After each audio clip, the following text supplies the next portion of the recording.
السلام علیکم ورحمۃ اللہ وبرکاتہ۔ آج آپ کو یہاں دیکھ کر بہت خوشی ہو رہی ہے کہ آپ اس وقت اپنی چھٹی کے دن، آج اتوار ہے، چھٹی کے دن اپنے سارے کام کاج چھوڑ کر، اپنی ساری مصروفیات چھوڑ کر اللہ کے دین کی خاطر یہاں پر جمع ہوئے ہیں۔ اللہ تعالیٰ آپ کا آنا قبول فرمائے اور آپ کو بہترین جزائے خیر عطا کرے۔ اللہ تعالیٰ ان لوگوں کو بھی بہترین جزائے خیر عطا کرے جنہوں نے اس مجلس کا انتظام کیا ہے۔ اللہ ہم سب سے قبول فرمائے۔ نحمده ونصلي على رسوله الكريم، اما بعد فاعوذ بالله من الشيطان الرجيم، بسم الله الرحمن الرحيم، رب اشرح لي صدري ويسر لي امري واحلل عقدة من لساني يفقهوا قولي۔ پیاری بہنوں، ہم سب کو اللہ تعالیٰ کا بہت زیادہ شکر ادا کرنا چاہیے کہ اس نے ہمیں مسلمان پیدا کیا ہے۔ ہم نے مسلمان گھرانوں میں آنکھ کھولی، ہم نے شروع سے ہی لا الہ الا اللہ پڑھا، سنا ہے۔ اللہ سبحانہ وتعالیٰ ہمیں مرتے وقت بھی لا الہ الا اللہ نصیب فرمائے، ہمارا خاتمہ بھی ایمان پر ہو۔ ہماری یہ زندگی اس کا ایک آغاز بھی ہے اور اس کی ایک انتہا بھی ہے، جو اس دنیا کی زندگی ہے۔ اگرچہ اس دنیا کی زندگی ہمیشہ کی زندگی نہیں، بلکہ ہماری ٹوٹل زندگی کا ایک حصہ ہے۔ یعنی اللہ سبحانہ وتعالیٰ نے جب آدم علیہ السلام کو پیدا کیا تو ان کی پشت سے ساری روحوں کو پیدا کیا جنہوں نے دنیا میں آنا تھا۔ پھر ہر کوئی اپنی اپنی باری پر اس دنیا میں آ رہا ہے، اور پھر ایک وقت آتا ہے کہ انسان اس دنیا سے رخصت ہو جاتا ہے۔ کل نفس ذائقۃ الموت، ہر نفس کو موت کا ذائقہ چکھنا ہے۔ ہر ایک پر موت لکھی ہوئی ہے جس سے کوئی بھی فرار حاصل نہیں کر سکتا۔ ہم سب نے واپس جانا ہے، اور جب موت آتی ہے تو وہ یہ نہیں دیکھتی کہ اس کے پیچھے کتنے اس کے پیارے ہیں جو اس کی جدائی کو محسوس کریں گے، جن کی اس کو ضرورت ہے۔ اس شخص کی جس کو وہ جان لے رہے ہوتے ہیں فرشتے، اس کی پیچھے والوں کو کتنی ضرورت ہے، وہ کتنا نیک ہے، یہ کتنا مالدار ہے، یہ نہیں دیکھا جاتا۔ بلکہ جب کسی جان کے جانے کا وقت آتا ہے تو پھر وہ دنیا سے رخصت ہو جاتی ہے۔ ہماری موت کا دن اور وقت سب کچھ لکھا ہوا ہے، جس پر ہم نے اپنے رب کے حضور حاضر ہو جانا ہے اور اپنے رب سے ملاقات کرنی۔ لیکن اس کے لیے بہت ضروری ہے کہ ہم اس ملاقات کی تیاری کریں، کیونکہ اگر تیاری کے بغیر ہم گئے تو بڑی مشکل ہو سکتی ہے۔ جیسے آپ اگر دنیا میں سفر کرنے جا رہے ہیں اور نہ آپ کرایہ لے کر جائیں، اور نہ ہی آپ کوئی اپنے ساتھ کھانے پینے کا سامان لے کر جائیں، اور نہ ہی اپنا سفری اور سامان، تو آپ کا سفر بہت سخت تکلیف دہ ہوگا۔ لیکن اگر آپ پوری تیاری سے نکلے ہیں تو اگرچہ سفر میں دقت اور مشقت ہوتی ہے لیکن آپ کا سفر آسان ہو جائے گا۔ تو جو شخص جتنی اچھی تیاری کے ساتھ نکلتا ہے اس کے لیے اتنی ہی آسانی ہو جاتی ہے۔ تو ہم سب کے لیے ضروری ہے کہ ہم اپنے سفر آخرت کی تیاری کریں۔ لیکن کیا کریں اس کے لیے؟ اس کے لیے ہمیں علم حاصل کرنا ہے، جاننا ہے کہ وہاں کس چیز کی ضرورت ہے، وہاں کیا پوچھا جائے گا، وہاں کیا مانگا جائے گا۔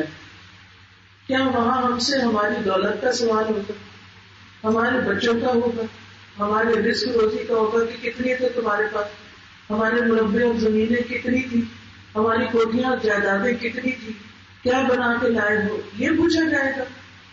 نہیں، یہ نہیں پوچھا جائے گا، بلکہ یہ پوچھا جائے گا کہ عمل کر کے کیا آئے، جس کام کے لیے دنیا میں بھیجا گیا تھا، اللہ کی عبادت کا کام، وہ کتنا کیا ہے۔ اللہ کی عبادت کے لیے ہمیں لازم ہے کہ ہم علم حاصل کریں۔ نبی صلی اللہ علیہ وسلم نے فرمایا تھا، طلب العلم فریضۃ علی کل مسلم، علم حاصل کرنا ہر مسلمان پہ فرض ہے۔ ہم سب مسلمان ہیں نا، تو ہم سب کے لیے لازم ہے کہ ہم سیکھیں چاہے زندگی کی کوئی بھی اسٹیج کیوں نہ ہو. بچے تو ان کو تو سیکھنے پڑھنے ڈال ہی دیتے ہیں, اسکول بھی بھیج دیتے ہیں, مدرسے بھی بھیج دیتے ہیں کہ وہ کچھ سیکھ لیں. لیکن عام طور پر دیکھا جاتا ہے کہ جب لڑکیوں کی شادی ہو جاتی ہے, جب وہ مائیں بن جاتی ہیں, جب وہ ذرا عمر بڑی ہو جاتی ہے ان کی, تو ان کا پڑھنے لکھنے کا کوئی شوق ہی نہیں رہتا. حالانکہ ہمارا دین ہمیں یہ بتاتا ہے کہ تم بوڑھے سے لے کر قبر تک علم حاصل کرتے رہو, ساری زندگی علم حاصل کرو, تھوڑا ہو یا زیادہ, کیونکہ علم روشنی ہے, اور روشنی کے بغیر جو سفر کیا جاتا ہے, جس راستے پر چلا جاتا ہے, وہاں انسان ٹھوکریں ہی کھاتا رہتا ہے اور مشکلوں میں ہی پڑا رہتا ہے. لیکن جب اندھیرا, آپ دیکھیں نا, اپنا ہی گھر ہوتا ہے, لیکن اگر آپ کی بجلی چلی گئی, بتی چلی گئی, اور آپ نے بتی نہیں جلائی اور اٹھ کے صرف بتی لینے ہی گئے, تو آپ دیکھیں کہ راستے میں 2 چیزوں سے آپ ٹھوکر کھا لیں. اپنے گھر میں رات کو اٹھتے ہیں بعض اوقات تو اپنے بیڈ کے ساتھ ٹکر کھا جاتے ہیں, اپنے ہی دروازے سے جان ساتھ لگاتے ہیں, کیونکہ اندھیرا ہوتا ہے. تو علم کے بغیر زندگی اندھیری ہوتی ہے. اس لیے آپ میں سے کوئی خاتون چاہے 80 سال کی ہے یا 40 سال کی ہے یا 20 سال کی لڑکی ہے, سب کے لیے لازم ہے کہ وہ علم حاصل کرے, کیونکہ نبی صلی اللہ علیہ وسلم نے فرمایا, میں تم میں 2 چیزیں چھوڑ کر جا رہا ہوں, تم ہرگز گمراہ نہیں ہوگے جب تک ان دونوں کو مضبوطی سے تھام کر رکھو گے, ایک اللہ کی کتاب اور دوسرے اس کے نبی کی سنت. تو اس سے یہ پتہ چلتا ہے کہ ہدایت پر رہنے کے لیے, سیدھی راہ پر چلنے کے لیے ضروری ہے کہ ہم قرآن اور سنت کی تعلیم حاصل کریں. یعنی ہم اسکولوں میں تو پڑھ لیتے ہیں, بڑی بڑی کتابیں پڑھ لیتے ہیں, بڑی بڑی ڈگریاں حاصل کر لیتے ہیں, سال ہر سال محنت کرتے ہیں, لیکن آخرت میں ہم سے یہ نہیں پوچھا جائے گا کہ تم نے دنیا کی کون سی ڈگری لی. وہاں تو یہ دیکھا جائے گا کہ تم جو کچھ بھی کر کے آئے وہ قرآن اور سنت کی روشنی میں تھا یا نہیں تھا, یا اپنی من گھڑت اپنے دل کی باتیں مانتے رہے, یا لوگوں کی باتیں سنتے مانتے رہے, یا جس طرح کسی نے بتایا ادھر ہی چل پڑے. آپ دیکھیں ایک شخص جس کے پاس نقشہ ہوتا ہے نا, اور وہ نقشے کے مطابق چلتا ہے, تو وہ صحیح جگہ پہنچ جاتا ہے. یعنی یہاں سے لاہور آپ نے جانا ہو, لیکن اگر کوئی شخص صرف راستے میں پوچھ کے چلتا ہے, تو ہو سکتا ہے 4 لوگ اس کو ٹھیک بات بتائیں اور ایک کوئی ناسمجھ نادان ایسا ہو جو اس کو الٹے راستے پہ ڈال دے, تو وہ وہاں پہنچنے کی بجائے کہیں اور پہنچ جائے گا, ہاں مکھا کے دھکے کھائے گا. تو اس لیے بہت ضروری ہے کہ ہم صحیح زندگی گزارنے کے لیے, اللہ تعالیٰ کی مرضی کے مطابق زندگی بسر کرنے کے لیے ہم قرآن کا مطالعہ بھی کریں, قرآن بھی پڑھیں, اور اس کے ساتھ ساتھ حدیث کو بھی پڑھیں. قرآن مجید میں اللہ تعالیٰ نے نبی صلی اللہ علیہ وسلم کو بھیجنے کا مقصد بتایا ہے, کما ارسلنا فیکم رسولا منکم یتلو علیکم آیاتنا ویزکیکم ویعلمکم الکتاب والحکمۃ وَيُعَلِّمُكُم مَّا لَمْ تَكُونُوا تَعْلَمُونَ. جس طرح ہم نے تم میں ایک رسول تم میں سے بھیجا ہے جو تم پر ہماری آیات پڑھتا ہے, تمہیں پاک کرتا ہے, تمہیں کتاب اور حکمت سکھاتا ہے, اور تمہیں وہ کچھ سکھاتا ہے جو تم جانتے نہیں تھے. تو ہم اس رسول کے ماننے والے ہیں جس نے لوگوں کو قرآن اور سنت کی تعلیم دی اور ان کا تزکیہ کیا, ان کو ان کے اخلاق مہذب بنائے, ان کو رہنے سہنے کا ڈھنگ سکھایا. تو اس لیے بہت ضروری ہے کہ ہم بھی اس رسول کے پیروکار ہوتے ہوئے آج سیکھنے اور سکھانے کا کام کرتے رہیں, کیونکہ جب انسان علم حاصل کرتا ہے تو اس کے دل میں اللہ کا ڈر پیدا ہوتا ہے. انما یخشی اللہ من عبادہ العلماء. اور جب اللہ کی خشیت آتی ہے تو پھر کیا ہوتا ہے, پھر انسان اللہ کی نافرمانی کے کاموں سے بچتا ہے, اللہ کی فرما برداری کے کاموں کی طرف دوڑتا ہے. اور ویسے بھی کتنی بڑی خوشخبری ہے, ان الذین یتلون کتاب اللہ واقاموا الصلاۃ وانفقوا مما رزقناہم سرا وعلانیۃ یرجون تجارۃ لن تبور.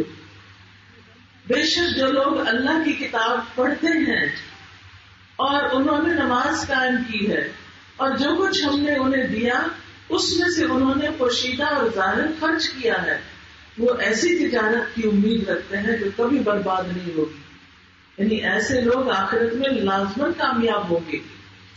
نبی صلی اللہ علیہ وسلم نے فرمایا کوئی چیز ایسی نہیں جو زیادہ افضل ہو جس کے ذریعے تم اللہ کی طرف رجوع کر سکو سوائے اس کے جو اس کی طرف سے نازل ہوئی ہے، یعنی قرآن۔ یعنی قرآن ہی کے ذریعے ہم اللہ سبحانہ تعالیٰ کی طرف بار بار پلٹ سکتے ہیں۔ قرآن کی تعلیم سے انسان کا ایمان بڑھتا ہے۔ قرآن مجید میں آتا ہے انما المؤمنون الذین اذا ذکر اللہ وجلت قلوبهم وَإِذَا تُلِيَتْ عَلَيْهِمْ آيَاتُهُ زَادَتْهُمْ إِيمَانًا وَعَلَىٰ رَبِّهِمْ يَتَوَكَّلُونَ۔ سچے مومن تو وہ ہیں کہ جب ان کے سامنے اللہ کا ذکر کیا جاتا ہے تو دل کانپ اٹھتے ہیں، ان کے دلوں میں ہلچل مچ جاتی ہے کہ اللہ سبحانہ تعالیٰ کی بات کہی جا رہی ہے، کہ اللہ کا قرآن پڑھا جا رہا ہے، اللہ اتنا بڑا ہے، وہ سب کچھ سنتا ہے، وہ سب کچھ دیکھتا ہے، وہ سب کچھ جانتا ہے۔ تو جب ان کو اللہ کی آیات سنائی جاتی ہیں تو ان کا ایمان بڑھ جاتا ہے۔ تو قرآن پڑھنے سے کیا بڑھتا ہے؟ ایمان۔ کیا بڑھتا ہے؟ ایمان۔ کیونکہ ایمان بڑھتا ہے تو نیک عمل بڑھتے ہیں، ایمان کمزور ہوتا ہے تو انسان کے اندر نیک کام کرنے کی ہمت ٹوٹ جاتی ہے۔ تو اس لیے بہت ضروری ہے کہ ہم اللہ کی آیات سنتے رہیں، پڑھتے رہیں، تاکہ ہمارا ایمان بڑھتا رہے اور اپنے رب پر وہ بھروسہ کرتے ہیں، توکل کرتے ہیں۔ یاد رکھیں یہ زندگی ایک امتحان ہے، اس میں طرح طرح کی مشکلات ہیں، اس میں انسان کے اندر خوف، غم، فکر، پریشانیاں رہتی ہیں، اور ان پریشانیوں کا علاج توکل ہے کہ انسان اپنے سارے معاملات اللہ کے سپرد کر دے کہ میرا بھروسہ اللہ پر ہے۔ لیکن یہ بھروسہ کب آتا ہے؟ جب انسان ایمان رکھتا ہے، اور ایمان کب بڑھتا ہے؟ جب انسان قرآن پڑھتا ہے، قرآن سنتا ہے۔ اور پھر صحیح عبادت کا طریقہ بھی تو قرآن سے ہی پتہ چلتا ہے، سنت سے ہی پتہ چلتا ہے۔ اس کی تعلیم کی بدولت ہی انسان سیدھے رستے کی طرف رہنمائی پاتا ہے۔ ان ھذا القرآن یہدی للتی ہی اقوم، بے شک یہ قرآن اس راستے کی رہنمائی کرتا ہے جو سب سے زیادہ درست ہے، بالکل ٹھیک رستہ ہے، جس پہ چل کے انسان پریشانیوں سے بچ سکتا ہے، جس پہ چل کے انسان دنیا اور آخرت میں کامیابیاں حاصل کرتا ہے۔ وَيُبَشِّرُ الْمُؤْمِنِينَ الَّذِينَ يَعْمَلُونَ الصَّالِحَاتِ أَنَّ لَهُمْ أَجْرًا كَبِيرًا، اور جو لوگ ایمان لاتے ہیں اور نیک عمل کرتے ہیں انہیں بشارت دیتا ہے کہ ان کے لیے بہت بڑا اجر ہے۔ تو یہ قرآن خوشخبریاں بھی دیتا ہے، ڈراتا بھی ہے اور خوشخبریاں بھی دیتا ہے۔ لہذا جو قرآن سے جڑا رہے گا وہ سیدھے راستے پر رہے گا، اور اس کو اللہ تعالیٰ ایک فرقان عطا کرے گا جس کی بدولت وہ گمراہی سے بچ جائے گا۔ عبداللہ بن مسعود کہتے ہیں کہ اس سیدھے راستے پر آمد و رفت رہتی ہے، یعنی شیطان آتے رہتے ہیں اور کہتے ہیں اے اللہ کے بندو اس دوسرے راستے پہ آ جاؤ، بس تم اللہ کی رسی مضبوطی سے پکڑ لینا۔ یاد رکھو اللہ کی رسی قرآن ہے۔ قرآن مجید میں بھی آتا ہے وَاعْتَصِمُوا بِحَبْلِ اللَّهِ جَمِيعًا وَلَا تَفَرَّقُوا، اور اللہ کی رسی کو مضبوطی سے پکڑ لو اور تفرقے میں نہ پڑو۔ تو جب قرآن سب پکڑ لیں گے تو انشاءاللہ آپس کے اختلافات بھی ختم ہو جائیں گے، آپس کے لڑائی جھگڑے اور فتنے فساد یہ چیزیں بھی دور ہو جائیں گی۔ پھر یاد رکھیں زندگی کے علاوہ انسان جب مر کے قبر میں جاتا ہے تو قبر کے سوالوں کا جواب بھی وہی دے سکے گا جو قرآن پڑھتا ہے۔ رسول اللہ صلی اللہ علیہ وسلم نے فرمایا میت کو دفنا کر جب لوگ پیٹ پھیر کر واپس جاتے ہیں تو میت ان کے قدموں کی آہٹ سنتی ہے، یعنی زمین میں اس کو آواز آتی ہے کہ لوگ واپس جا رہے ہیں، اب مجھے اکیلا یہاں چھوڑ کر۔ جبکہ اس سے یہ پوچھا جا رہا ہوتا ہے اے غلام تیرا رب کون ہے، من ربو کا، ماں دینوں کا، تیرا دین کیا ہے، ومن نبیوں کا، اور تیرا نبی کون ہے۔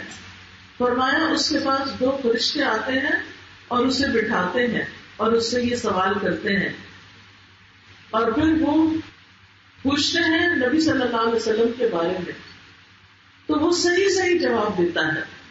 پھر فرشتے پوچھتے ہیں یہ باتیں تجھے کہاں سے پتہ چلی کہ تیرا رب اللہ ہے، تیرا نبی محمد صلی اللہ علیہ وسلم ہے، تیرا دین اسلام ہے، یہ کہاں سے پتہ چلا؟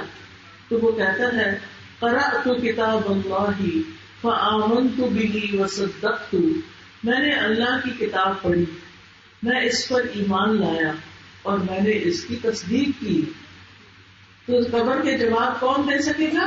جو شخص قرآن پڑھتا ہوگا. اور ویسے بھی جنت کا راستہ آسان ہو جاتا ہے جب انسان علم کا راستہ اختیار کرتا ہے. کس کس کو جنت میں جانے کا شوق ہے؟ سب کو ماشاءاللہ بہت اچھا شوق ہے، اور یہ شوق سب سے بڑھ کر ہونا چاہیے. لیکن آپ کو معلوم ہے کہ جنت کا راستہ ہے مشکل. شوق تو ہے لیکن اس کی مشکلیں دیکھ کے ہم پیچھے ہٹ جاتے ہیں. تو پھر کیا کرنا چاہیے؟ اس کے لیے ہماری یہ حدیث مدد کرتی ہے کہ رسول اللہ صلی اللہ علیہ وسلم نے فرمایا اگر کوئی شخص علم کا راستہ اختیار کرے گا، اگر کوئی شخص علم کا راستہ اختیار کرے گا تو اللہ اس کے لیے جنت کا راستہ آسان کر دے گا. اور بے شک فرشتے طالب علم کی رضا کے لیے اپنے پر بچھاتے ہیں، اس کے آگے جھکے جاتے ہیں.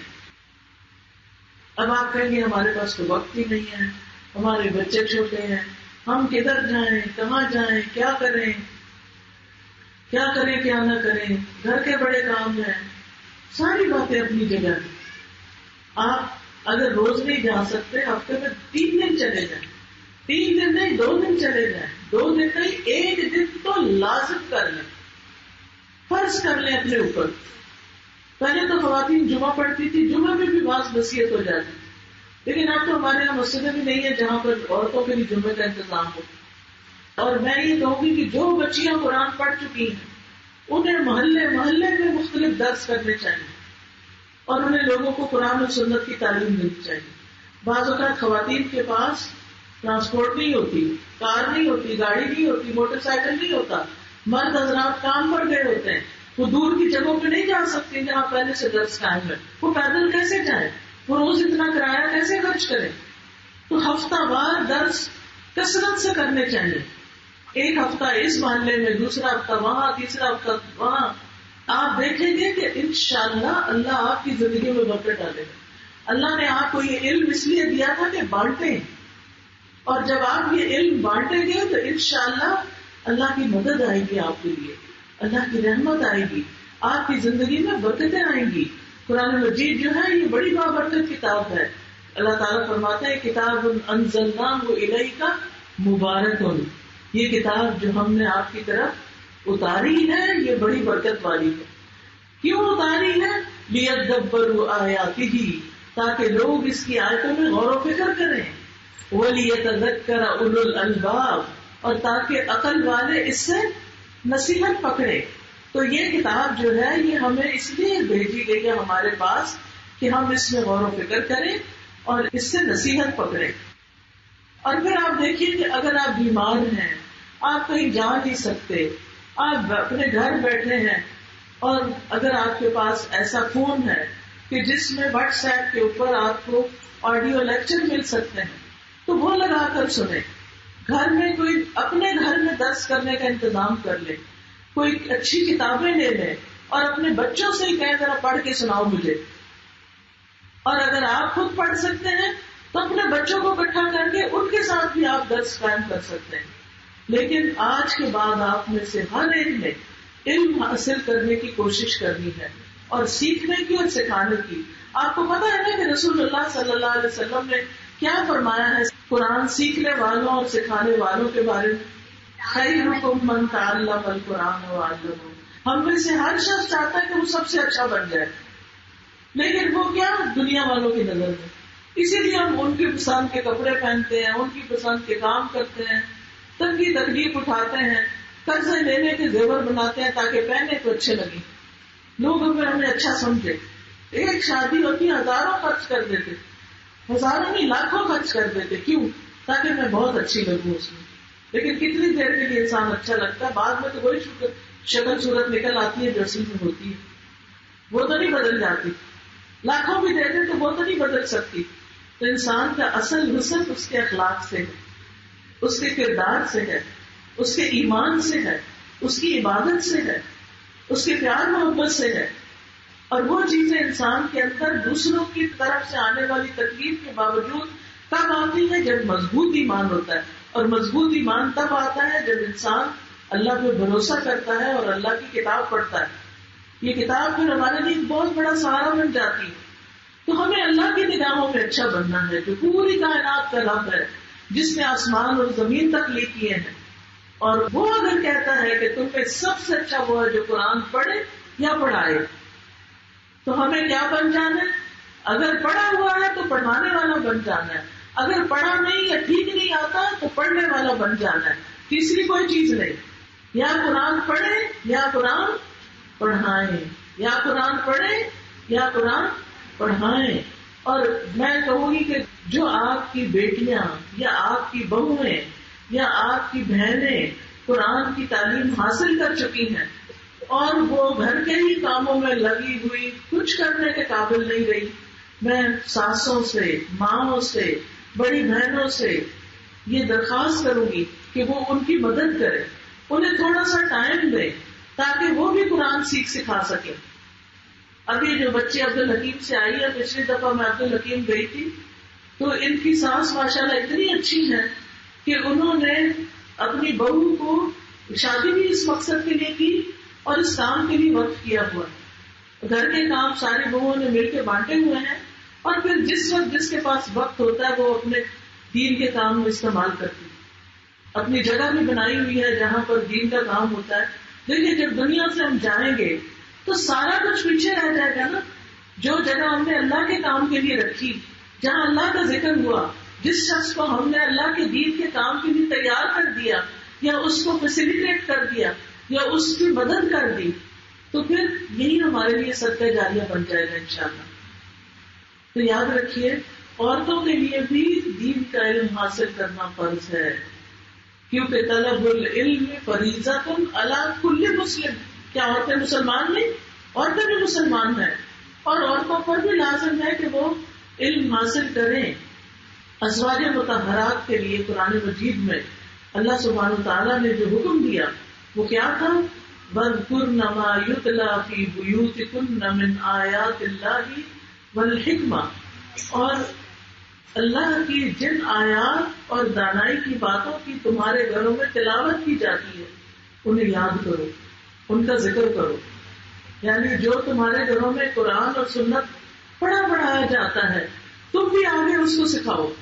وَاذْكُرْنَ کا ایک مطلب ہوتا ہے دل میں یاد کرنا، ایک ہوتا ہے زبان سے ذکر کرنا، اور ایک ہوتا ہے دوسرے کے سامنے ذکر کرنا، یعنی دوسرے کو بتاؤ. تو ہمارے لیے نمونہ کون ہے؟ امت کی مائیں کون ہے؟ ازواج مطہرات. ان کو قرآن کیا حکم دے رہا ہے کہ وہ قرآن اور سنت کی تعلیم دیں. تو ہمارے لیے بھی کیا لازم ہے کہ ان کے طریقے پر چلیں. شفا بنت عبداللہ کہتی ہیں کہ ایک مرتبہ نبی صلی اللہ علیہ وسلم ہمارے پاس تشریف لائے جبکہ میں حضرت حفصہ کے پاس تھی. حضرت حفصہ آپ کی بیوی تھی. حضرت حفصہ کے پاس آئے تو شفا بیٹھی ہوئی تھی. آپ نے مجھ سے فرمایا یہ دم حفصہ کو بھی سکھا دو جیسے تم نے اسے لکھنا سکھایا ہے. اسی لیے جب حضرت ابو بکر نے قرآن مجید جمع کر لیا تھا اور اس کے نسخے بنا لیے تھے تو پھر حضرت حفصہ کے پاس جمع شدہ قرآن رکھوایا گیا تھا کیونکہ وہ پڑھی لکھی خاتون تھی.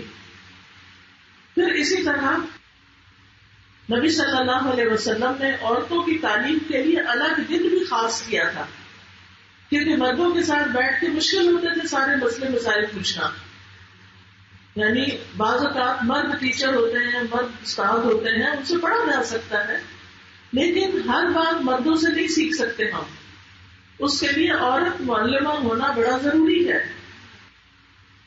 ابو سعید خدری کہتے ہیں کہ عورتوں نے کہا کہ مرد ہم سے آگے بڑھ گئے اس لیے آپ اپنی طرف سے ہمارے لیے دن کوئی خاص کرتے ہیں جس میں صرف ہم عورتیں سیکھیں. تو آپ نے ان سے ایک دن کا وعدہ فرما لیا اس دن عورتوں سے آپ نے ملاقات کی اور انہیں باز فرمایا اور مناسب احکام دیے. اسی طرح صحابیات جو تھیں وہ درس و تدریس کی مجلسوں میں شامل ہوتی تھی. نبی صلی اللہ علیہ وسلم نے دین کا علم حاصل کرنے والی عورتوں کی تعریف کی ہے. حضرت عائشہ کہتی ہے کہ انصار کی عورتیں بہت اچھی ہیں جنہیں دین کی سمجھ بوجھ حاصل کرنے میں شرم مانے نہیں ہوتی. وہ کیا کرتی ہیں؟ دین کی تعلیم سیکھتی ہیں اور سارے مسائل پوچھ لیتی ہیں.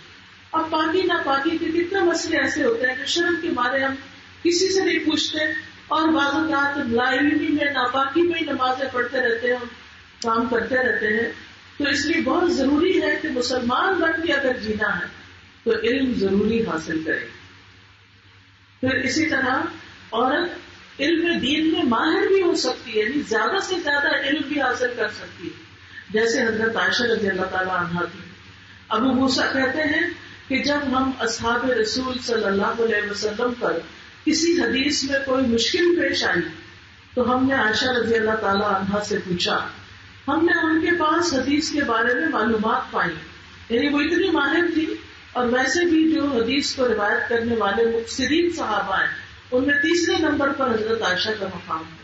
یعنی ان سے آگے بس ابو ہریرہ اور عبداللہ بن عمر ہے، اس کے بعد حضرت عائشہ کی باری ہے.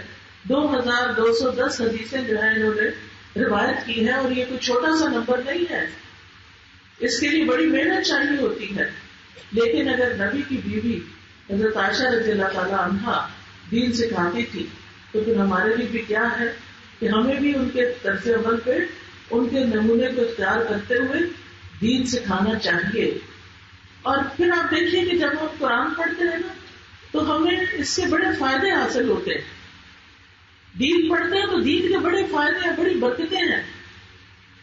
مثلا اللہ تعالیٰ فرماتے ہیں یا ایھا الذین آمنوا استجیبوا للہ وللرسول اذا دعاکم لما یحییکم. اے لوگوں جو ایمان لائے ہو، اللہ کی اور رسول کی دعوت قبول کرو جب وہ تمہیں اس چیز کے لیے دعوت دے جو تمہیں زندگی بخشتی ہے. گویا یہ کتاب ہمیں زندگی بخشتی ہے. دل کی بے چینی اور پریشانی اور ڈپریشن اور غم اور غصہ اور اریٹیشن، یہ ساری چیزیں نکل جاتی ہیں. پھر اسی طرح اس کتاب سے رحمتیں آتی ہیں. وَهَذَا كِتَابٌ أَنزَلْنَاهُ مُبَارَكٌ فَاتَّبِعُوهُ وَاتَّقُوا لَعَلَّكُمْ تُرْحَمُونَ. اور یہ کتاب جو ہم نے نازل کی ہے بڑی بابرکت ہے، لہذا اس کی پیروی کرو اور تقوی اختیار کرو شاید کہ تم پر رحم کیا جائے. پھر یاد رکھیے یہ کتاب سکون دینے والی ہے. آج گھر گھر میں پریشانی اور بے چینی ہے، بے سکونی ہے، کھانے کو بھی ہے، پہننے کو بھی ہے، اچھے سے اچھا لباس ہے، اچھے سے اچھا گھر میں فرنیچر ہے، سب کچھ ہے، دل چین میں نہیں، دل میں سکون نہیں، دل میں خوشی نہیں، کیونکہ گھروں میں اللہ کی یاد نہیں رہی، گھروں میں قرآن کی مجلسیں نہیں ہوتی. رسول اللہ صلی اللہ علیہ وسلم نے فرمایا جو لوگ اللہ کے گھروں میں سے کسی گھر میں اللہ کی کتاب کی تلاوت کرتے ہیں اور اس کی تعلیم میں مصروف ہوتے ہیں ان پر سکینت نازل ہوتی ہے، رحمت انہیں ڈھانپ لیتی ہے، فرشتے انہیں گھیر لیتے ہیں اور اللہ ان لوگوں کا ذکر اپنے پاس موجود فرشتوں میں کرتے ہیں. کیا آپ نہیں چاہتے کہ آپ کے گھر پر یہ رحمتیں برکتیں نازل ہوں اور اللہ تعالیٰ آپ کا ذکر فرشتوں کی مجلس میں کرے؟ کیا واقعی کوئی بہت بڑی مشکل ہے کہ ہم اپنے گھر میں تعلیم کا سلسلہ نہیں جاری کر سکتے؟ کیا مشکل ہے کہ ہم اللہ کی خاطر چند روپے خرچ کر کے جہاں درس کھلے ہوئے ہیں، جہاں برانچز بنی ہوئی ہیں وہاں نہیں پہنچ سکتے؟ آج آپ جانے سے پہلے ضرور ایڈریس لے لیں کہاں کہاں کلاسز ہوتی ہیں.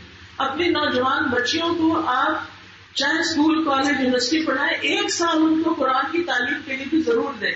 دیکھیں جب فوت ہو جائیں گے نا ہم تو پیچھے اگر بچے ہمارے نیک نہیں ہوئے نا تو کوئی دعا نہیں کرے گا. انہوں نے دعا سیکھی نہیں ہوگی، انہوں نے جنازہ پڑھنا سیکھا ہی نہیں ہوگا، تو وہ کیا کریں گے؟ تو بہت ضروری ہے کہ ہم ان کی خاطر بھی اور اپنی خاطر بھی اللہ کے دین کے علم کو حاصل کریں. یاد رکھیے یہ کتاب جان، مال اہل اور وقت میں برکت دینے والی کتاب ہے. اللہ تعالیٰ فرماتے ہیں کتاب انزلناہ الیک مبارک. اگر آپ اس کتاب کی مجلس گھر میں کرتے ہیں یا کہیں جا کے سنتے سناتے ہیں تو جتنا آپ اس سے قریب ہوں گے، یہ کام کریں گے، اس کے لیے اپنی جان لگائیں گے، اس کے لیے اوروں کو بھی بلائیں گے، اس کے لیے اپنا مال لگائیں گے، اسی حساب سے آپ کی جان، مال، اہل و عیال اور آپ کے وقت میں برکت ہو جائے گی. آپ کو چیزوں کی کمی کا احساس نہیں ہوگا. آپ کے دل کے اندر ایک ٹھنڈک اور ایک سکون ہو جائے گا. آپ یہ تجربہ کر کے تو دیکھیں، اس نسخے کو استعمال تو کریں. بعض مفسرین کہا کرتے تھے ہم قرآن پڑھنے میں مشغول ہوئے تو ہمیں دنیا میں خیر و برکتوں نے ڈھانپ لیا. بارش ہو گئی خیر و برکتوں کی، ہم نے اپنا وقت قرآن کے لیے لگانا شروع کیا اور دنیا ہمارے اوپر برس پڑی. اور آج ہم قرآن کو چھوڑ کر صرف دنیا کے پیچھے بھاگتے ہیں. وہ ہاتھ میں آتی بھی ہے تو برکت محسوس نہیں ہوتی. دل میں ایک پریشانی لگی رہتی ہے، یہ ضرورت کہاں سے پوری ہوگی، وہ کہاں سے پوری ہوگی. پھر اسی طرح سلف صالحین کے اوقات میں جب تنگی ہو جاتی تو وقت میں برکت کا اثر حاصل کرنے کے لیے قرآن کی طرف لپکتے تھے، یعنی قرآن پڑھنا شروع کر دیتے تھے تاکہ وقت میں برکت پیدا ہو جائے. ابن قیم رحمہ اللہ کہتے ہیں کسی نیک آدمی سے کہا گیا ہم روزانہ کتنا قرآن پڑھیں. انہوں نے کہا اتنا پڑھو جتنی خوش نصیبی اور سعادت تم چاہتے ہو. کتنی چاہتے ہو، کتنی خوش قسمتی چاہیے، کتنی خوش نصیبی چاہیے، جتنی چاہیے اتنا قرآن پڑھ لو. اور اگر ہم سویرے کھولتے ہی نہیں ہیں، پڑھتے ہی نہیں ہیں تو خوش نصیبی کہاں سے آئے گی. پھر اس کتاب سے حکمت اور دانائی ملتی ہے، سمجھ بوجھ آتی ہے. تو آپ بیان کرتے ہیں قرآن کو لازم پکڑ لو کیونکہ وہ عقل کی تیزی، حکمت کی روشنی اور علم کا سر چشمہ ہے. قرطبی کہتے ہیں جو قرآن پڑھتا ہے وہ عقل سے سرفراز رہتا ہے، چاہے 100 سال کی عمر تک پہنچ جائے. دیوانہ نہیں ہوتا، عقل مند رہتا ہے. اس کا مطلب نہیں کہ حافظہ تیز ہو جاتا ہے، لیکن اس کا مطلب یہ ہے کہ وہ ڈس اورینٹڈ نہیں ہوتا، یعنی بڑھاپے میں بھی ادھر ادھر کی باتیں نہیں کرتا، نہ سمجھی کی بچوں والی، بلکہ اللہ اس کی سمجھ کو برقرار رکھتا ہے. پھر درجے بلند ہوتے ہیں. یرفع اللہ الذین آمنوا منکم والذین اوتوا العلم درجات. جتنا جتنا علم حاصل کرتے جائیں گے، اس کو پھیلاتے جائیں گے، اللہ آپ کے درجے بلند کر دے گا، دنیا میں بھی اور آخرت میں بھی اور حشر کے دن بھی. کیا آفت ہوگی نا اس دن. تو قرآن والے، قرآن سے محبت کرنے والے، قرآن ان کے لیے سفارش کر رہا ہوگا. دنیا کی پریشانیوں سے نجات ملتی ہے. ابو ہریرہ کہتے ہیں کہ نبی صلی اللہ علیہ وسلم نے فرمایا کہ اللہ تعالیٰ فرماتا ہے اے ابن آدم تم اپنے آپ کو میری عبادت کے لیے فارغ کر لو، میں تمہارے دل کو بے نیازی سے بھر دوں گا اور تمہارا فقر محتاجی دور کر دوں گا. لیکن اگر تم ایسا نہیں کرو گے تو میں تمہارے دونوں ہاتھ کاموں میں مشغول کر دوں گا اور تمہاری محتاجی دور نہیں کروں گا. تو اللہ کی عبادت کے لیے، علم حاصل کرنے کے لیے وقت نکالیے، ٹائم نکالیے، مال نکالیے. پھر جسم اور روح دونوں کو شفا ملتی ہے. وَنُنَزِّلُ مِنَ الْقُرْآنِ مَا هُوَ شِفَاءٌ وَرَحْمَةٌ لِّلْمُؤْمِنِينَ وَلَا يَزِيدُ الظَّالِمِينَ إِلَّا خَسَارًا. اور قرآن میں جو کچھ نازل کرتے ہیں ہم، وہ تو مومنوں کے لیے شفا اور رحمت ہے، مگر ظالموں کے خسارے ہی میں اضافہ کرتا ہے. ابن قیم رحمہ اللہ کہتے ہیں دلوں اور جسموں کی بیماریوں میں سے کوئی بیماری ایسی نہیں جس کا علاج اور اس کے سبب کی رہنمائی کا ذریعہ قرآن میں موجود نہ ہو. یعنی دل اور جسم کی کوئی بیماری ایسی نہیں جس کا علاج قرآن میں نہ ہو. یہ الگ بات ہے کہ کسی کو سمجھ آ جاتی ہے اور کسی کو سمجھ نہیں آتی. تو دنیا اور آخرت میں بے شمار فائدے دینے والی کتاب ہے. سیکھنے سکھانے والے بہترین لوگ ہیں، اللہ کے خاص بندے ہیں، چنے ہوئے لوگ ہیں. اللہ جس کے ساتھ بھلائی کا ارادہ کرتا ہے اس کو دین کی سمجھ دے دیتا ہے. قرآن سیکھنا دنیا کی تمام چیزوں سے بہتر ہے. عقبہ بن عامر کہتے ہیں کہ رسول اللہ صلی اللہ علیہ وسلم اس حال میں تشریف لائے کہ ہم صفہ پر تھے. کوئی چبوترا تھا نا مسجد نبی کے پاس، تو صحابہ وہاں بیٹھے ہوئے تھے. تو نبی صلی اللہ علیہ وسلم تشریف لائے. آپ نے فرمایا تم میں سے کون یہ پسند کرتا ہے کہ وہ روزانہ صبح بدھان یا عقیق کی طرف جائے. 2 منڈیاں تھیں مدینہ شریف میں، اور وہاں سے بغیر کسی گناہ کے یعنی چوری ڈاکے کے، بغیر کسی قطع رحمی کے 2 بڑے بڑے کوہانوں والی اونٹنیاں لے آئے، یعنی مفت لے آئے. ہم نے اس کے اللہ کے رسول ہم سب اس کو پسند کرتے ہیں کہ ہمیں ہر روز اتنی بڑی بڑی چیز مل جائے، مفت مل جائے. تو آپ صلی اللہ علیہ وسلم نے فرمایا کیا تم میں سے کوئی صبح مسجد کی طرف نہیں جاتا کہ وہ اللہ کی کتاب کی 2 آیتیں خود سیکھے یا سکھائے؟ یہ اس کے لیے 2 اونٹنیوں سے بہتر، 3 آیتیں 3 اونٹنیوں سے بہتر، 4 سے بہتر، اور اسی طرح جتنی تعداد زیادہ ہو اس سے بہتر. سبحان اللہ. آخرت میں تو یہی کام آنا. ہر وقت ہم سے گناہ ہوتے رہتے ہیں تو پتہ نہیں کیا بنے گا، ڈر لگتا ہے نا. لیکن جب انسان قرآن پڑھتا ہے تو امید بنتی ہے کہ انشاءاللہ اس کی وجہ سے ایک ایک حرف کے بدلے 10 نیکیاں جمع ہو رہی ہیں. تو اللہ سبحانہ و تعالیٰ اپنے بندوں پر رحم فرماتا ہے. اس قرآن کے بدلے ایک ایک حرف پر 10 نیکیاں، اور قرآن کو پڑھنا زمین و آسمان میں تذکروں کا باعث بن جاتا ہے. نبی صلی اللہ علیہ وسلم نے فرمایا قرآن کی تلاوت کا اہتمام کیا کرو، کیونکہ وہ آسمان میں تیرے لیے باعث رحمت اور زمین میں تیرے لیے باعث تذکرہ ہے. یعنی قرآن کے ذریعے تمہیں عزت اور مقام ملے گا، آخرت میں بھی دنیا میں بھی. اور صاحب قرآن کا اکرام کیا ہے کہ جب نبی صلی اللہ علیہ وسلم احد کے شہیدوں کو دفن کر رہے تھے، 2 لوگوں کو ایک ہی کپڑے میں کفن دے رہے تھے، تو پوچھتے تھے اس میں سے قرآن کس کو زیادہ یاد ہے. پھر جب ان دونوں میں سے کسی ایک کی طرف اشارہ کیا جاتا تو لحد میں آگے اس کو رکھا جاتا. یعنی دنیا میں بھی عزت، مرتے وقت بھی ہر جگہ قرآن والے آگے آ جائیں. اللہ کے خاص بندے ہیں، VIP جس طرح ہوتے ہیں. جیسے بڑے لوگ ہوتے ہیں نا، تو قیامت کے دن بڑے لوگ دنیا والے بڑے لوگ نہیں ہوں گے سوائے ان کے جنہوں نے اللہ کی کتاب کو پڑھا اور پڑھایا اور اس پر عمل بھی کیا. وہ اللہ کے خاص بندے ہیں، اہل القرآن. تمام مخلوقات اس شخص کے لیے دعائیں کرتی ہے جو علم حاصل کرتا ہے اور خیر کی باتیں سکھاتا ہے. مرنے کے بعد بھی انسان کو بہت فائدے ہیں قرآن پڑھنے کے. قبر میں جب مردے کو رکھ دیا جاتا ہے تو سر کی طرف سے ایک فرشتہ آتا ہے تو تلاوت قرآن اس کو روک دیتی ہے. جب سامنے سے فرشتہ آتا ہے تو صدقہ اس کو پیچھے کر دیتا ہے. جب پاؤں کی طرف سے آتا ہے تو مسجد کی طرف چل کے جانا اسے دور کر دیتا ہے. یعنی انسان کی نیکیاں قبر میں اس کو چاروں طرف سے گھیر لیتی ہیں، کوئی عذاب نہیں آنے دیتی. تو سر کی طرف سے کچھ آئے تو قرآن، کیونکہ ہم جو پڑھتے ہیں منہ سے پڑھتے ہیں، سر میں حفظ کرتے ہیں، یاد کرتے ہیں، ترجمہ پڑھتے ہیں، غور و فکر کرتے ہیں، ہم بات کرتے ہیں، یہ سب کچھ سر سے ہی ہوتا ہے. تو پھر اس سارے حصے کی حفاظت قرآن کرے گا. لیکن اگر پڑھا ہی نہیں تو پھر کیا بنے گا؟ آپ فکر ہی نہ کریں کہ آپ عمر کے کس حصے میں، پھر کچھ شرم نہ کریں. نہیں آپ نے پڑھا، بچپن میں نہیں پڑھا کسی نے، اب قاعدہ اٹھا لے. اپنی بیٹی سے کیا آپ کو پڑھائے. آپ کو معلوم ہے میری والدہ ماشاءاللہ 78 سال کی ہوئی ہیں، فوت ہوئی ہیں 2 ہفتے پہلے. اللہ ان پر اپنی رحمت اور بخشش کی بارش کرے. ان کی عمر 78 سال تھی اور بیمار ہونے سے ایک دن پہلے بھی کلاس میں تھی.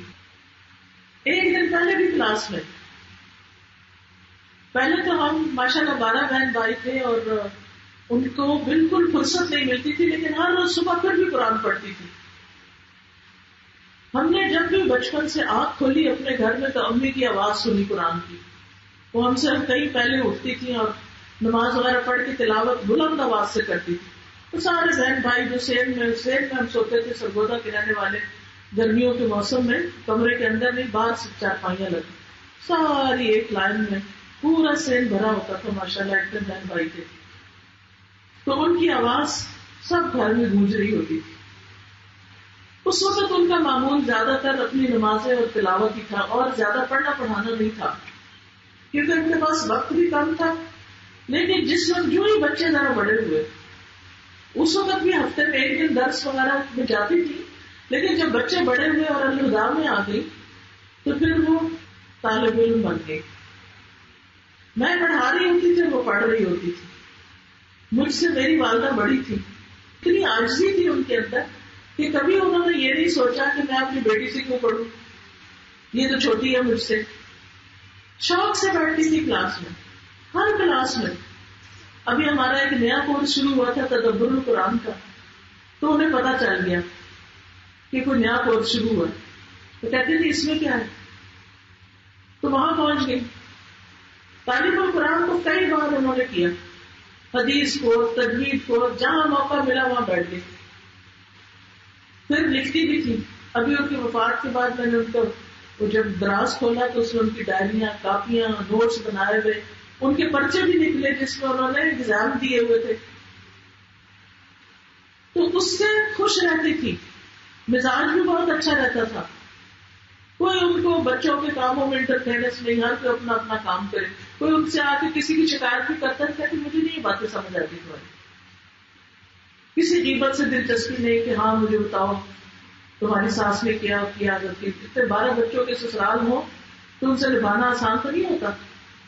لیکن چونکہ انہوں نے اپنا ایک مقصد بنا لیا تھا، ایک فوکس کیا ہوا تھا کہ میں نے تو پڑھنا ہے. بہوؤں کو ان کے حال پہ چھوڑ دیا کہ وہ اپنے اپنے بچے گھر سنبھالیں، بیٹیاں اپنے اپنے گھروں میں ہوں اور وہ اپنی زندگی گزاریں.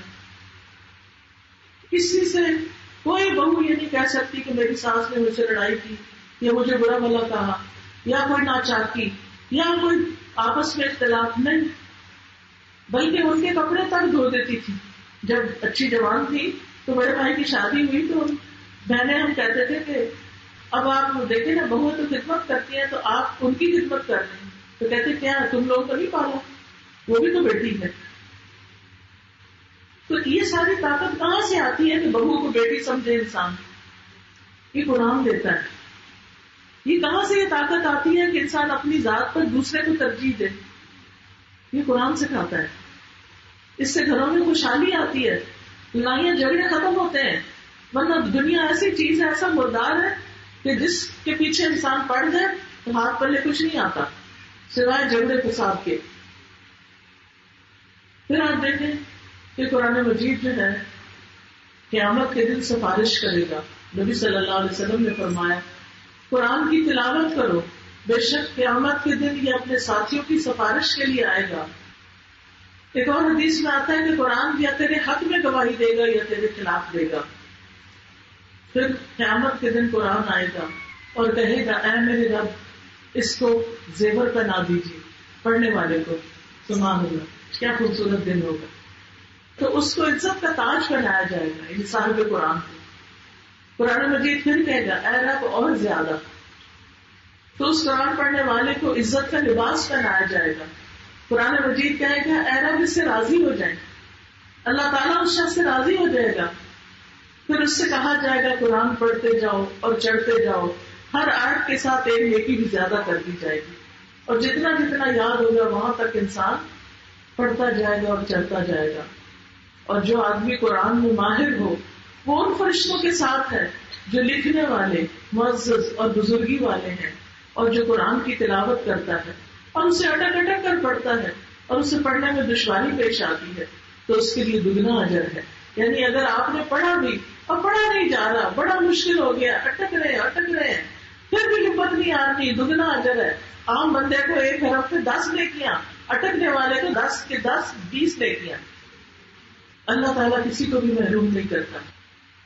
اس لیے بس آپ نے نیت میں پکا ارادہ کر لینا ہے کہ انشاءاللہ میں کوئی نہ کوئی برانچ جوائن کروں گی، کوئی نہ کوئی اپنے گھر بھی درس کرواؤں گی، اور اس طرح کی مجلس ہے پورے میاں چندوں میں آگ ہو جائے انشاءاللہ. لیکن جو شخص قرآن سے روگردانی کرتا ہے تو اس کی زندگی تنگ ہو جاتی ہے. قرآن سے منہ موڑنے کی وجہ سے زندگی میں پریشانیاں آتی ہیں. قرآن مجید سے منہ موڑنے کی وجہ سے زندگی میں پریشانیاں آتی ہیں. اللہ سبحانہ وتعالیٰ سورہ طٰہٰ میں فرماتے ہیں وَمَنْ أَعْرَضَ عَنْ ذِكْرِي فَإِنَّ لَهُ مَعِيشَةً ضَنْكًا وَنَحْشُرُهُ يَوْمَ الْقِيَامَةِ أَعْمَى قَالَ رَبِّ لِمَ حَشَرْتَنِي أَعْمَى وَقَدْ كُنْتُ بَصِيرًا قَالَ كَذَلِكَ أَتَتْكَ آيَاتُنَا فَنَسِيتَهَا وَكَذَلِكَ الْيَوْمَ تُنْسَى. اور جس نے میری نصیحت سے منہ پھیرا تو بے شک اس کے لیے تنگ زندگی ہے اور ہم اسے قیامت کے دن اندھا کر کے اٹھائیں گے. وہ کہے گا اے میرے رب تو نے مجھے اندھا کر کے کیوں اٹھایا حالانکہ میں تو دیکھنے والا تھا. وہ فرمائے گا اسی طرح ہماری آیات تیرے پاس آئی تھی تو تو انہیں بھول گیا اور آج تجھے بھی بلایا جائے گا. تو دنیا کی زندگی بھی تنگ اور آخرت میں بھی مصیبت. اس لیے گھروں میں قرآن کھل جانا چاہیے اور جس کے ساتھ اللہ بھلائی کا ارادہ کرتا ہے اس کو دین کی سمجھ دیتا ہے. گویا حافظ ابن حجر اسقلانی کہتے ہیں جو دین میں سمجھ حاصل نہیں کرتا وہ اسلام کے اصول و قواعد نہیں سیکھتا وہ بھلائی سے محروم کر دیا گیا. جس نے دین کا علم حاصل نہیں کیا وہ بھلائی سے محروم کر دیا گیا. قرآن کو چھوڑنا باعث حسرت ہے. نبی صلی اللہ علیہ وسلم نے فرمایا قرآن کریم کو سیکھو کیونکہ یہ قیامت کے دن اپنے پڑھنے والوں کی سفارش کرے گا. 2 روشن صورتیں یعنی سورۃ البقرہ اور آل عمران سیکھو کیونکہ یہ دونوں صورتیں قیامت کے دن صائبانوں کی شکل یا پرندوں کی 2 صف بستہ ٹولیوں کی شکل میں آئیں گی اپنے پڑھنے والوں کا دفاع کریں گی. فرمایا سورۃ البقرہ کو سیکھو کیونکہ اس کا حاصل کرنا باعث برکت اور اس کا چھوڑنا باعث حسرت ہے. تو سورۃ البقرہ سیکھو اور باطل اس کی طاقت نہیں رکھتا یعنی اس کا مقابلہ نہیں کر سکتا. جادو ٹونا یہ چیزیں اس بندے پر حاوی نہیں ہو سکتی آ نہیں سکتی.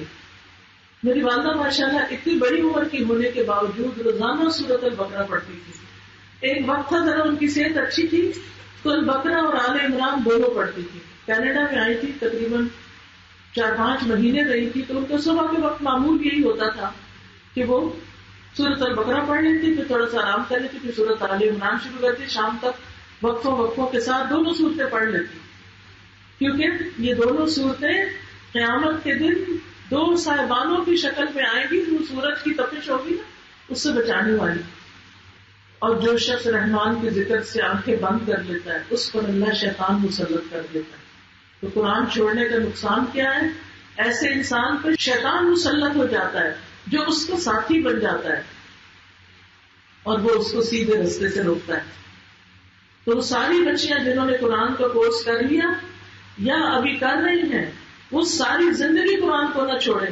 اگر چھوڑا تو شیطان مسلط ہو جائے گا اور وہ پھر اپنے رستے پہ لے جائے گا. اور منافق کی صفت کیا ہے؟ دین کی سمجھ نہ ہونا. رسول اللہ صلی اللہ علیہ وسلم نے فرمایا 2 خصلتیں ایسی ہیں جو کبھی منافق میں جمع نہیں ہوتی، اچھا اخلاق اور دین کی سمجھ. تو ہم سب کو دعا کرنی چاہیے کہ اللہ تعالیٰ ہمیں دین کا علم عطا فرمائے اور اس پر عمل کی توفیق عطا فرمائے، اس کو دور دور تک پھیلانے کی توفیق عطا فرمائے، اپنا جان مال تن دھن اس کام میں لگانے کی توفیق عطا فرمائے. سبحان اللہ والحمد للہ ولا الہ الا اللہ واللہ اکبر ولا حول ولا قوة الا باللہ العلی العظیم. اللہم صل علی محمد وعلى آل محمد كما صليت على إبراهيم وعلى آل إبراهيم إنك حميد مجيد.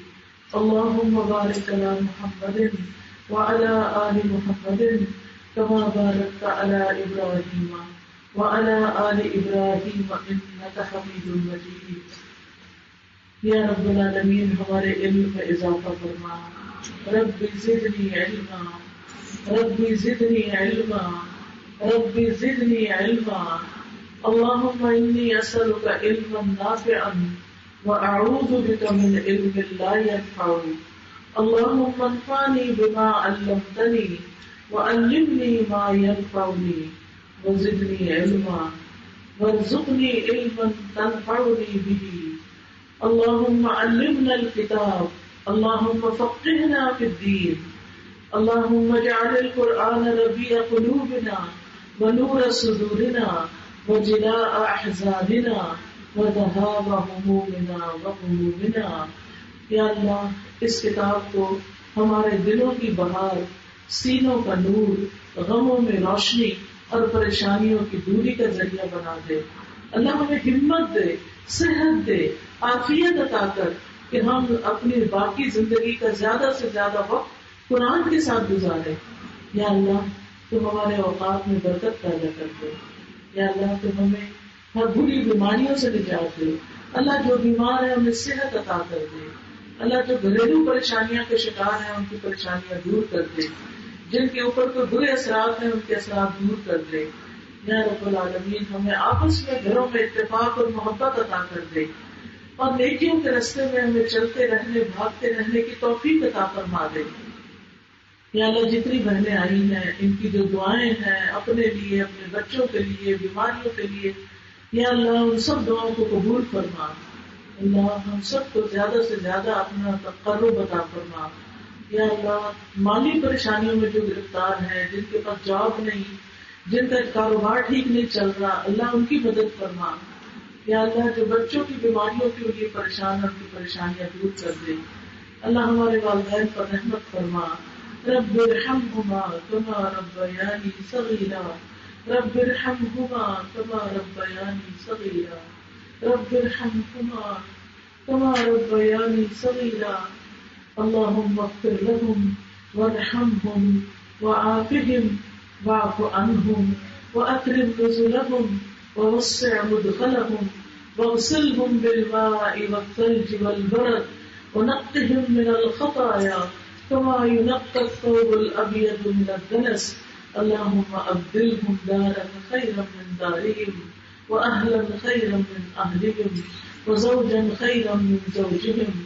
اللهم ادخلهم الجنة اللهم ادخلهم الجنة وأعذهم من عذاب القبر ومن عذاب النار.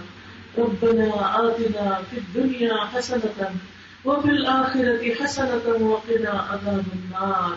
ربنا هب لنا من أزواجنا وذرياتنا قرة أعين واجعلنا للمتقين إماما.